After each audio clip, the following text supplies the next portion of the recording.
been a suspicious number of movies and films that have been based on games lately.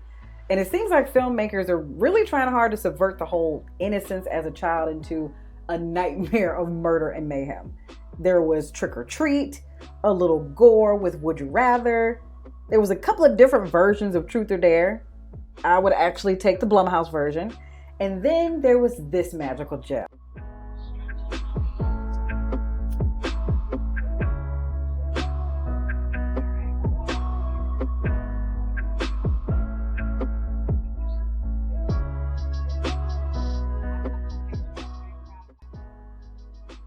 Welcome back to a new episode of The Breakdown. On this episode, we're looking at the 2019 American horror comedy film, Ready or Not.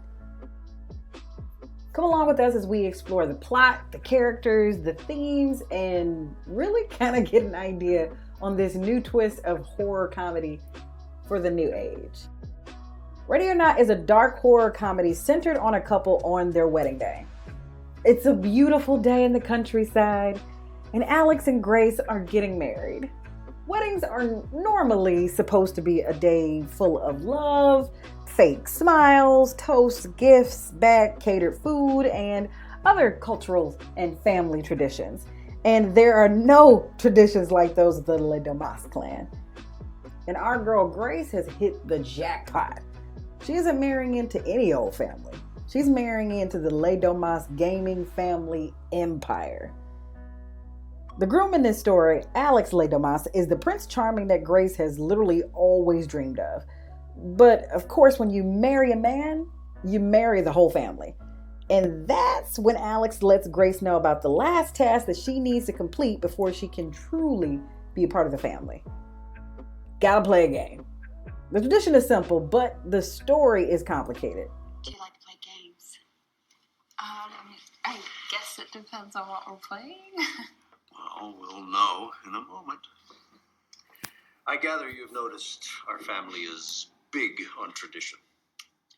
And now the time has come for you to join us in those traditions. Ooh, storytelling.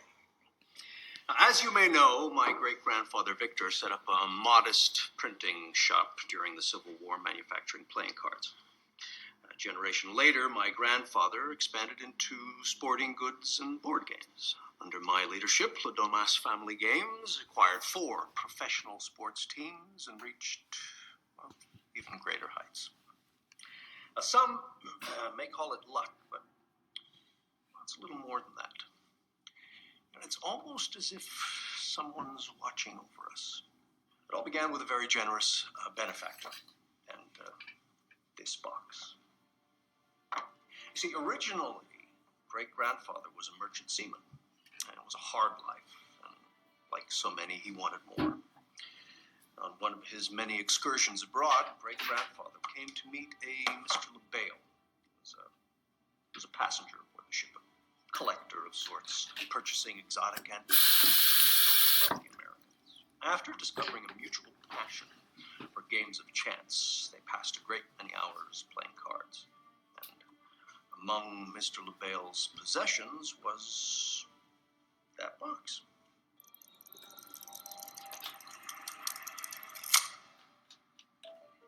Since that time, whenever the Le Domases are presented with a new addition to the family, we place a blank playing card into the box. Our initiate then has the privilege of drawing the card, and Mr. LaBelle will tell us which game to play.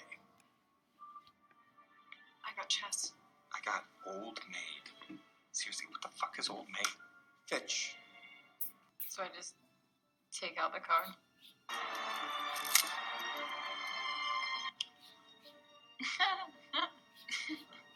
What does it say, girl? Oh, it says hide and seek. Are we really gonna play that? Everything okay? Yeah. Yes, indeed. Those are the rules. In a nutshell, Grandpappy made a deal with the devil to become a millionaire game magnate. But the devil doesn't do favors. And the trade-off is that anytime somebody new joins the family must play a round of games. And that game is to be chosen by Mr. LaBelle himself. LaBelle, in this instance, is a stand-in for Lucifer, Beelzebub, Satan. He gets all sorts of names in this movie. The game selected for Grace is hide and seek. And while she gets excited at the intrigue of the evening, Alex is visibly upset.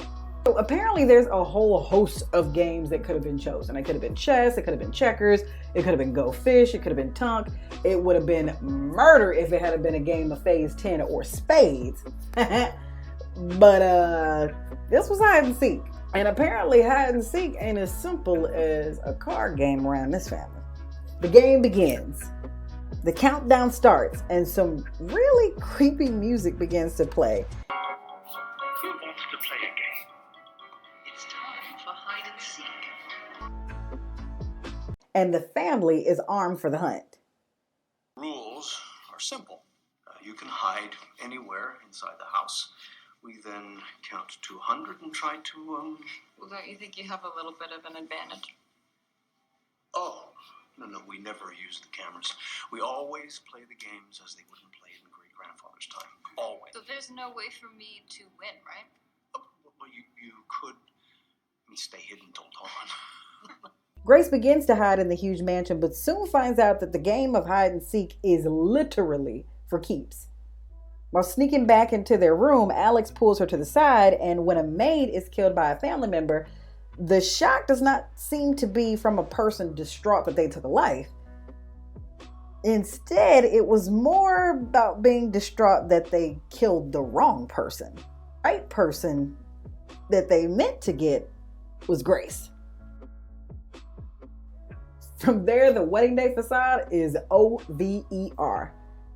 Grace turns from a happy and demure bride on her wedding day to a self-taught badass running around to keep alive from this bungling band of devil-worshipping game nuts. The script is simple, but the actors, and especially the main character Grace, played by Samara Weaving, Australian actress and model, who we also seen in the Netflix original movie, The Babysitter. She was really good in that too, by the way. We spent the whole film hiding around corners with Grace, wondering if the curse is actually real or if these are just a bunch of bloodthirsty psychopaths with a penchant for the dramatic. Ready or Not was definitely a successful film by any standards. With a budget of $6 million against a box office of $57+ million, we can comfortably call it a success and maybe even in the market for a sequel. Not really sure how they would flesh out the story going on. Maybe another big family that's into something else. I don't know, maybe Johnson & Johnson, the baby powder heiress or something, gets married and I don't know, they got to put a ring around the rosy to kill her fiance. Who knows? But based on the competent and humorous writing in this film, I'd be interested to see what they could do with it. Samara Weaving is absolutely enchanting in the role of Grace. She steals literally each scene on the screen with her slowly deteriorating wedding dress that, after running around the Les Domas' estate for her life, goes from Vera Wang luxury to hobo crime scene chic. Ready or Not was a fun ride of practical jump scares and giggles that at times felt really inappropriate, but a great way to tell a different type of horror story. So just remember, while we're all stuck in the house with our significant others, spending all this quality time together under lockdown, be sure to look into their family. And if you find a puzzle box in the attic among the family heirlooms, in the words of the great philosopher Whoopi Goldberg,